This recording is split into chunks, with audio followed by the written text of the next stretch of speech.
touched on some of the challenge in communication, even when you don't have all the information at hand, and that can be difficult because you want to be clear, but you don't always have the answers. And as you outlined, that's the power of a team. Can you address that in the context of managing risk? And how do you manage risk when you don't know everything? Well, in fact, the overriding side of that aspect, particularly for the leadership of any organization, is that you're going to be called upon to take risks. So that's a fact. And the question is you have to assess that risk to the mission that you have in your position of responsibility. On a number of occasions in Rwanda, decisions on, yeah, sure, I went through ambushes, sure, I took risks under fire, yes, traveled when maybe we shouldn't have, but the requirement at the time was so exceptional that it needed that to happen. So the risk-taking by the leadership has got to be assessed, not foolishly taken as a belief that is being an example. On the contrary, you may in fact be perceived of being foolhardy and irresponsible, and ultimately even abandoning your people because you haven't acted appropriately. There are moral dilemmas also. When I faced the dilemma of the Secretary General giving me a legal order to pull out of Rwanda because we had received information that they were going to wipe out my force to take away all the witnesses. But I refused that order, not because it was illegal. It was a legal order. He was my boss, but it was immoral.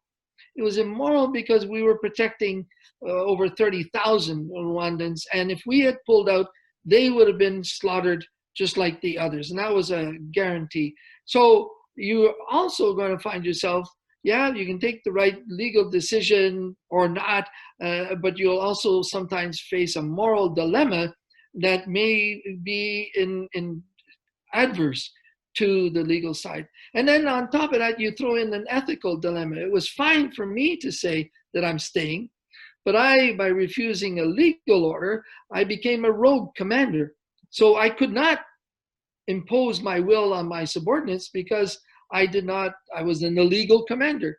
So I had to ensure that they all understood my status and that they had to take an individual decision of staying or not, which nearly all of them did.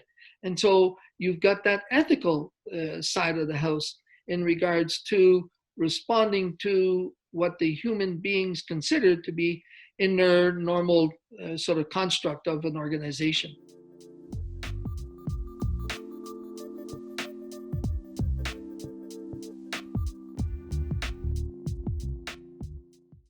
There is no better means of sustaining a crisis, and in fact, keeping your troops and yourself healthy than the constant communications. And that can be difficult in as much as you might feel you're repeating yourself all the time, or you might feel you're continuously telling the same story and like, well, it's only by that repetition and that continuum of communications that it will sink in.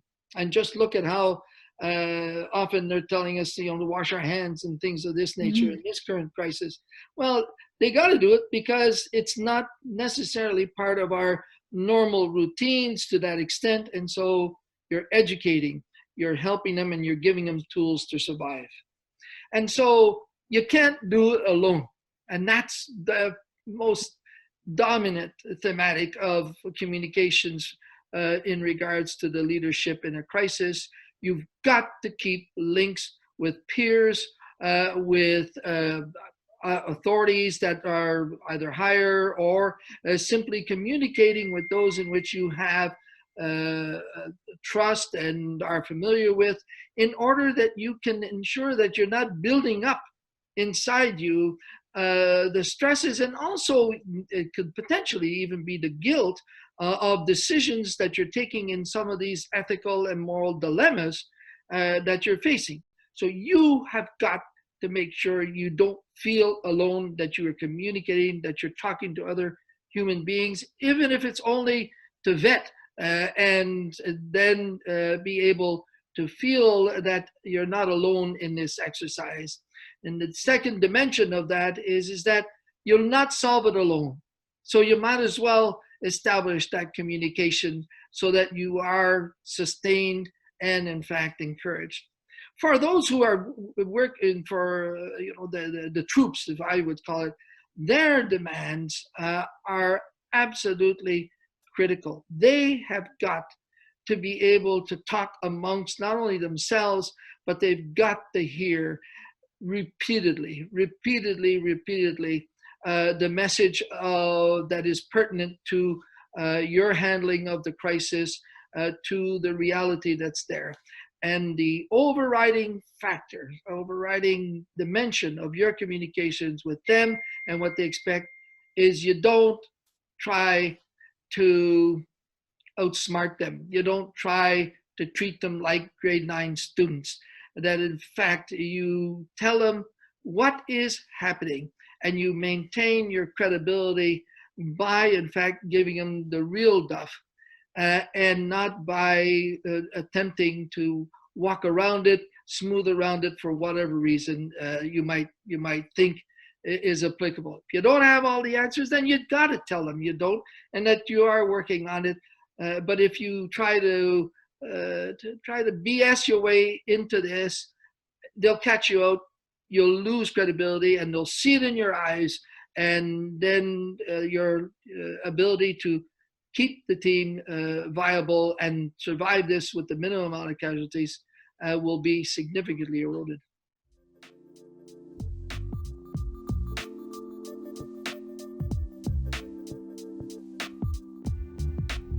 Sometimes we look at these things, oh, it's like a storm, oh, this is a terrible storm. We didn't have electricity for 4 days, and oh my God, it's catastrophic and everything else and so on.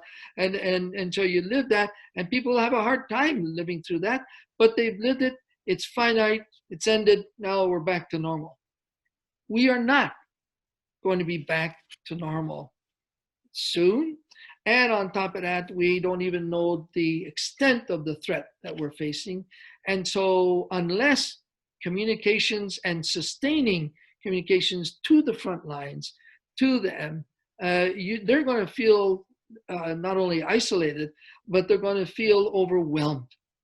If they become overwhelmed, their efficiency goes down, they become casualties, and then you've got a real problem, because then you're going to lose horsepower to maintain the effort.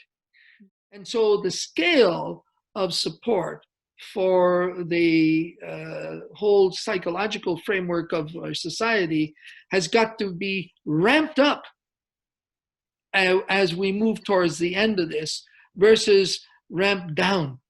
It's got to be ramped up in order to handle all the walking wounded that are going to start to feel the impacts. And so add to that with the economy being so on and people losing their job, and then all of a sudden there's going to be a bunch of money thrown in probably to rebuild the economy, get it going again.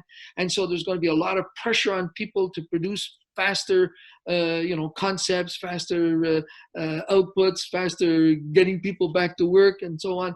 So they're going to be under just more pressure. And so not only are you getting more pressure on people, but on top of that, they're still trying to handle what they've been going flat out during the crisis. That's going to take a significant toll. They're going to be doing it with the wounds really becoming apparent. It's like the pain all of a sudden appearing. That during the campaign, you knew it was there, but it didn't override the adrenaline. But when it's over, that wound all of a sudden really starts to hurt. And so I hope that what we're doing, and I'm myself engaged in trying to sensitize the government and different authorities and organizations is that your workload in regards to the psychological impact of this campaign, this war, is going to increase exponentially afterwards. And so you have got to prepare programs on how to inform people that they've got to let it out, that they've got to communicate, that they're not suffering alone, that there are people who have lived that experience or worse that can, in fact, give them solace in that it's honorable to be hurting, that it is normal that you have a sense of certain guilt, but also a sense that you haven't maybe done all you could have, and also handle the rage in those, particularly the leadership, who felt maybe betrayed by organizations, institutions that were not ready, that did not heed the call, that did not do everything they could to reduce the frontline troops' dilemmas of trying to save more and more people.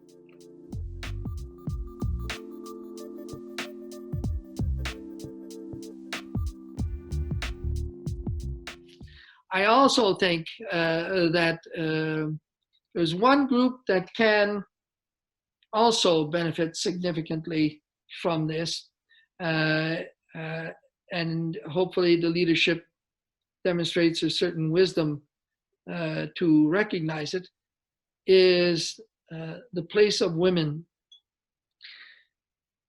Look at this, at those who are in the front lines right now. Look at the majority of those in the front lines right now, the healthcare side in particular, the vast number of women that are doing. Look at even in your families, who is more attuned to putting on the hygiene restrictions and the establishing the discipline in the family, in the family construct than the women's side. Look at the number of women in leadership roles right now in advising the senior leadership of the country. To me, as the young people, if they turn and become a conscientious engagement of holding the adults accountable, if they get involved, that's going to be a great, great plus for our society, because it's going to give them more power, and they must have more power. The second group, I think, is the women. It's going to prove that we are equal. The men won't be able to run it anymore like before. We've done it for millennia. That era is over. And this campaign is going to prove it. And that the women, I hope, will build on that. And the enlightened men will smarten up and realize that their philosophy of command, their philosophy of leadership, is so male-dominated that it's usurping the ability of organizations to truly project into the future, because it's not incorporating what women can bring to the table. And so it's got to be rewritten, and it's got to be realigned with this equality dimension to it. And they are the ones who in the majority are in the front lines right now. And so they better use that, and the leadership better recognize it.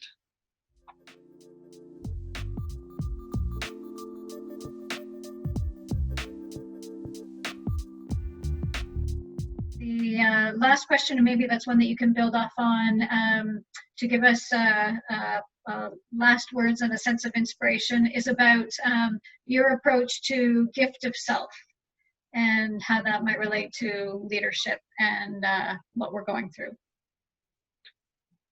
In the role of leadership, I've coined it as human leadership. You're talking about human beings.